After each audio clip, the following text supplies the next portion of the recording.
Hey folks, Rob Avis here. Thought I would just give a quick update to what's going on the farm. As you guys have been watching, we moved out to a property and are starting to develop it. We're going to be making a lot of videos about how we're developing it, but in the short term we've been pretty busy trying to get things set up so that we've actually got some food coming off the property this year.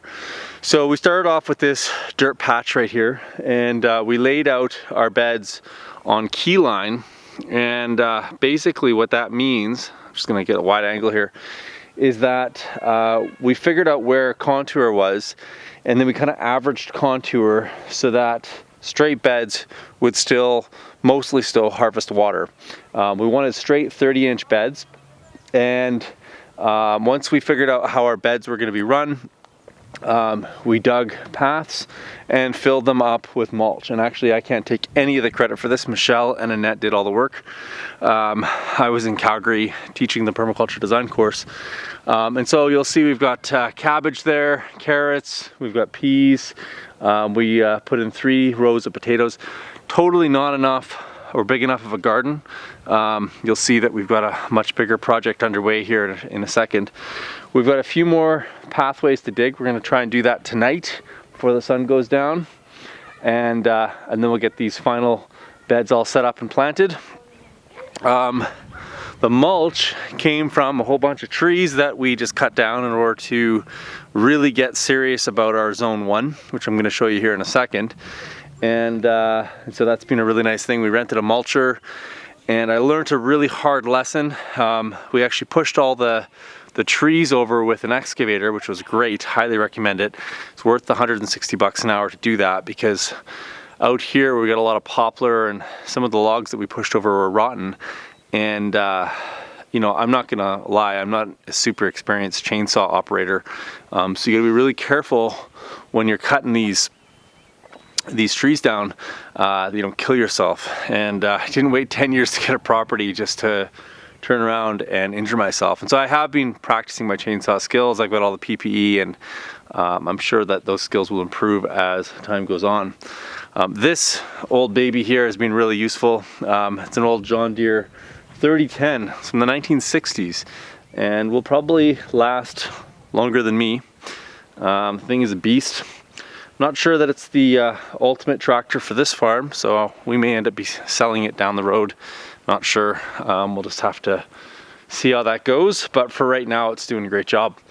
And we set up our rabbits. It's pretty makeshift right now. I'm not super happy about it, but we will set them up with a proper system, and that might be a warren. I'm looking into kind of free range options. We've got lots of forage for them out there. But the trick is making sure that you keep them contained so they don't end up eating your garden, because they would be a direct competitor to a garden, and they would probably love to eat all of those brassicas if they could. So that one garden will ultimately become our main crop, and we might expand it, but our primary zone 1 is right here. And so you got to get a sense of what's going on behind me. We just took down a whole bunch of trees. It was pretty dark and damp in this yard. And it was actually a really beautiful kind of parkland setting, so to speak. But this is where we want to grow all of our food. And so as a result, we cut these trees down, and I'm looking at this right now and realizing I really got to get these ends painted here right away. They're already starting to check, which is because they're starting to dry. And so I've got to get my paint out and start painting these ends before it gets too far. And we're gonna actually bring in one of my neighbors. He has a portable sawmill, and we will cut these up into cants and boards and all sorts of stuff that we'll be able to use into the future. We've probably got a few years of wood here once we get this all milled. He figures he can do it in a couple of days. So we cut some trees down. We're gonna end up with some boards. And one of the other things that happened over the last little while is we're building a passive solar greenhouse. So we're zone 3A here, and we know that we've got a short growing season. So we're putting in an 800 square foot greenhouse. And this greenhouse is a partnership between Verge Permaculture and Birchwood Builders. And we're going to be actually selling these greenhouses in the not too distant future. So folks that want something similar for their property can get in touch with us, and we'll be helping you guys to build them. So this greenhouse is pretty big. It's going to be getting concrete tomorrow, and then it's going to be framed up on Friday. And the greenhouse itself has a really unique foundation. It's built out of these ICF blocks here, and this is a local product here in Alberta. It's made from natural gas. It's a product that I actually don't really have an issue supporting. Natural gas is a local product, and I'd much rather see it used in Alberta than shipped off, so there you go. It's got these, I'll just get behind the lens here. It's got these big pile holes, and the footing actually sits right over top of the holes themselves.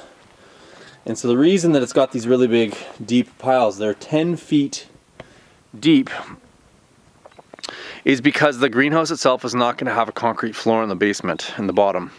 And so the piles actually prevent the walls from pushing in. And then the ICFs form a bit of framework or formwork to build a grade beam essentially. And then underneath the formwork is something called void form, and that allows the earth to heave if it needs to with frost without breaking the wall. So the greenhouse is going to go up, and as a result of digging that hole, we ended up with all this subsoil right here. And so this subsoil is going to get distributed in front of the greenhouse. And I don't know if you can see in the lens here, I'll see if I can come down, but there's a bit of a slope on the property. So we're actually going to build a flat terrace. We're going to lose all of this subsoil into this flat terrace, and then we're going to come back and top dress it with topsoil. And then this is going to be one of our primary gardens in front of the greenhouse, and there'll be some probably forest gardens going on here. It'll integrate it with chickens, we'll integrate it with ducks. Haven't quite figured out where our primary corral is going to go. One possibility is at the end of the garden over there, and then one possibility is behind the camera over there. And there's pros and cons to both, but we'll be sorting all of that out on Google Earth Pro in the coming weeks, and we'll make sure we do videos about that. So as the greenhouse progresses, we've been making videos, and we'll be putting those together and putting them up onto YouTube. Also know that in the coming weeks we're going to be launching our passive solar greenhouse course. Then we'll let you guys know about when that's going to happen as it goes up. So lots going on, and as these projects continue to go on, we will continue to make videos.